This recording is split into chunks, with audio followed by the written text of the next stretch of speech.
맞아, 반복해, 빨리. 야, 이거 내 거 아니야! 내 거 아니. 경기의 출발은 김민재와의 웃음꽃이었습니다. 하지만 필드를 떠나던 장면에선 미소 짓기 어려웠습니다. 교체되는 손흥민의 표정은 정규 시즌과 다름없었고 조금 더 뛰고 싶어 보였습니다. 전혀 결과에 만족하지 못했고 어제 경기는 그에게 이벤트 매치가 아니라 완전한 프리시즌 경기였습니다. 그리고 그의 오랜 팬들은 민헨을 상대하는 손흥민을 통해 오랜 향수와 동시에 아련함을 느끼기에 충분했습니다. 정확히 13년 전 민헨을 상대하러 입장하던 10대 소녀는 전혀 긴장하지 않은 표정이었고 민헨의 주장 필립람의 바로 뒤에는 월드스타 노이어가 있었습니다. 기나긴 시간이 흘렀고 이제는 노이어가 민헨 군단을 이끌고 가장 앞줄을 장식했습니다. 또 하나 변한 것이 있다면 10대 소년 또한 어느덧 토트넘의 주장이 되었고 노이어와 악수하며 경기의 서막을 알린 부분입니다. 13년 전에 손흥민에게 노이어가 자신의 능력을 실험하기 위한 세계 최고의 벽 중 하나였다면 어제만큼은 리그, 월드컵, 다양한 사연 끝에 한국에서 다시 만난 전우처럼 보였습니다. 다시 만난 손흥민과 민헨의 이야기엔 어떤 숨은 사연이 있었고 함부르크 손흥민 최초의 팬들에게 민헨이 절대 잊을 수 없는 추억인 이유가 무엇일까요? 우선 토트넘에게 전반전은 악몽 같은 경기였습니다. 첫 실점 장면은 생각보다 큰 의미가 함축되어 있습니다. 비카리오는 패스를 받지 못한 수비수에게 불만을 나타냈지만 객관적으로 그 패스는 비카리오의 미스가 맞습니다. 하지만 비카리오 입장에서 변명하자면 지난 시즌 로메로와 반더벤은 그런 패스를 받아내고 탈압박한 클립이 100개는 됩니다. 엠폴리 시절의 비카리오에게 발밑 기술 슛 패스는 큰 의미가 없었습니다. 클럽이 최후방에서 출발하는 1차 빌드업을 강조한 전술이 아니었기 때문입니다. 개인적으로 비카리오의 손은 토트넘 입단 초기부터 의심한 적이 없지만 빌드업의 출발점이 되기 위해선 오랜 시간이 걸릴 것으로 예상했었습니다. 반전은 로메로와 반더벤의 존재였습니다. 토트넘은 집착스러울 수준으로 골키퍼의 응패스 비율이 낮았고 센터백에게 슛볼을 전달하고 빌드업을 시작했지만 아슬아슬한 모든 순간에서 로메로와 반더벤은 볼을 지켜냈습니다. 그들의 수비력에 가려져 있지만 센터백 중 최고 수준의 볼간수가 되는 선수들이고 특히 서로를 이용하여 빠져나가는 2대1 패스는 미드필더를 방불케 했습니다. 결국 뺏기면 즉시 실점인 위험천만한 1차 빌드업을 시즌 내내 구사할 수 있던 이유는 로메로와 반더벤이 첫 볼을 뺏기고 실점한 비율이 극단적으로 낮았기 때문이고 둘의 능력은 비카리오의 빌드업 적응이란 숙제의 난이도를 대폭 낮추는 데 성공했습니다. 실점 장면에서 토트넘 수비는 공에 집중하고 있었습니다. 로메로는 시즌 내내 유사한 순간 프레싱을 가하는 등뒤 상대와 공을 동시에 주시했고 어떻게든 볼을 지켜낸 장면이 많았습니다. 즉 서서 기다리는 게 아니라 비카리오를 보자마자 볼을 받으러 뛰어들어갔습니다.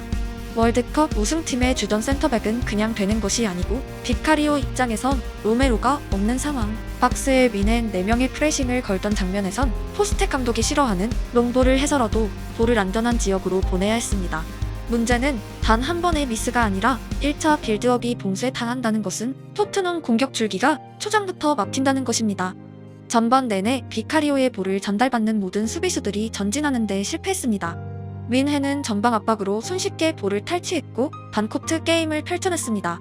로메로와 반더벤은 센터백인데 어째서 수비수가 빠졌다고 공격이 약해질까는 질문이 축구가 재밌는 이유 중 하나입니다. 현대 축구에선 수비와 공격의 구분이 모호하고 특히 토트넘 축구에선 공을 가지고 있는 순간 골키퍼를 포함한 클럽의 모든 선수들이 공격수가 되어야 합니다. 결과적으로 손흥민을 포함한 이선 자원들에게 볼이 뿌려지는 횟수가 현저히 낮았습니다. 축구에서 흔히 발동 걸린다는 표현이 등장하곤 합니다.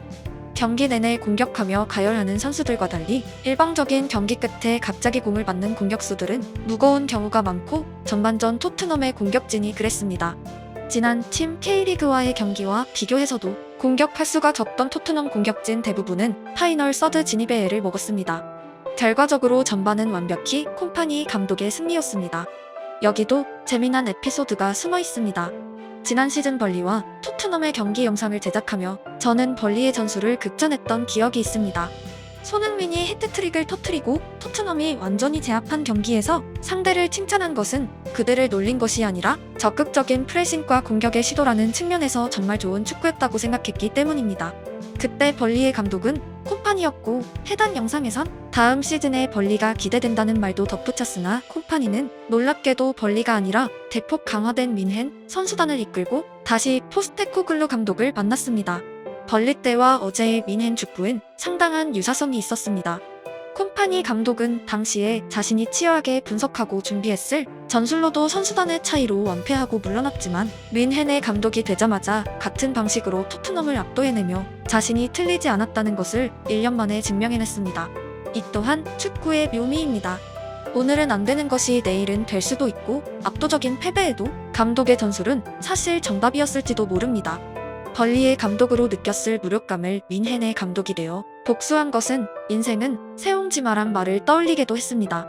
그렇게 전반이 끝났고 상대 프레싱에 대비하는 포스텍의 날카로운 목소리는 누구나 상상할 수 있습니다. 팀은 베리바를 투입하고 볼줄기의 중심에서 역할하게 하며 반전을 이끌고자 노력했습니다. 결과적으로 후반의 경기력은 전반과는 달랐고 비로소 균형이 갖춰졌습니다. 하지만 아쉽게도 프리시즌이었고 체력이 준비되지 않은 선수들의 풀타임은 불가능했습니다.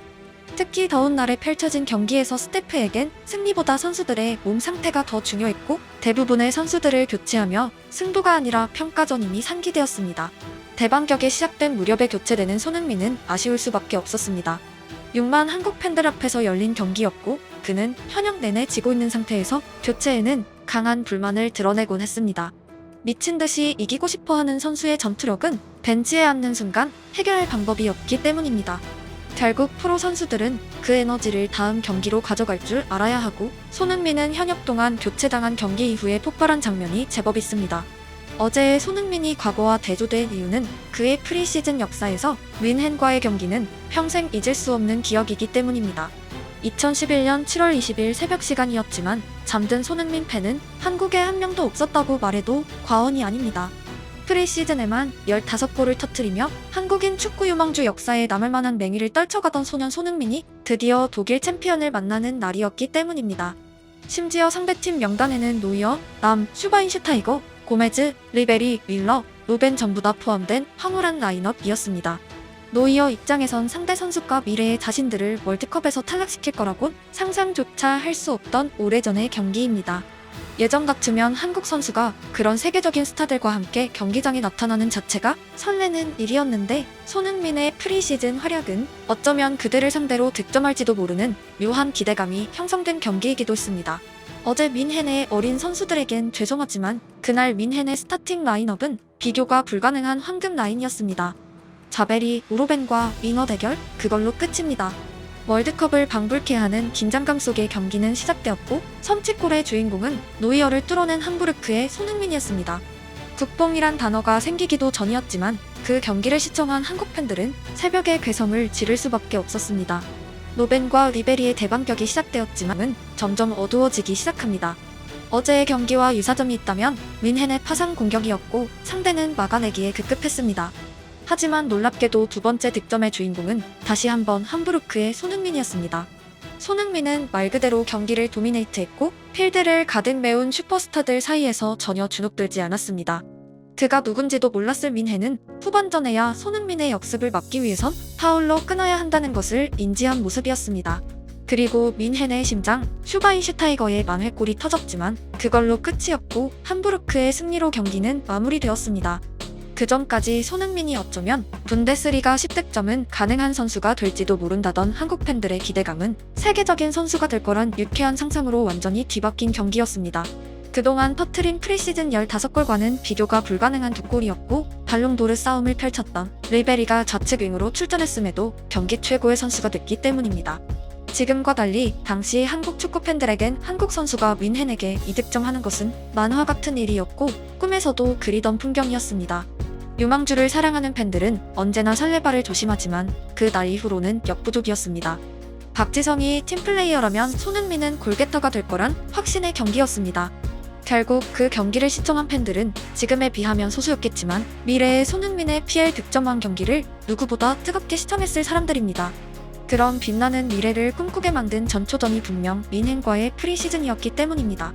2002년에 등장한 꿈은 이루어진다는 표현이 어렴풋했던 팬들에게도 손흥민의 등장과 성취는 완전한 기승전결을 담고 있습니다.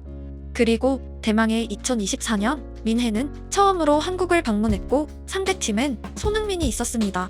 2011년의 주역 중 노이어와 밀러는 13년 세월이 무색하게 여전히 붉은 유니폼을 입고 있었습니다. 10대 손흥민이 전투적인 표정으로 필드 위에 나타났다면 어제의 손흥민은 여유로웠고 주전 경쟁이 걸린 경기가 아니라 한국 팬들에게 보여주기 위한 목적도 함께였습니다. 13년이란 시간은 많은 것을 바꿀 수 있습니다. 노베리에게 의지했던 밀러가 어린 선수들을 이끄는 형이 되어 있었고 노이어는 온갖 영광을 아는 이후의 관록이 넘쳐 흘렀습니다. 그리고 10대 유망주는 손흥민이 되어 있었습니다. 여러분이 13년 후에 무엇이 된다고 해도 저는 믿습니다. 여러분의 꿈을 비웃는 사람들이 있다면 무시해도 괜찮습니다. 그게 그 사람들의 역량이기 때문입니다.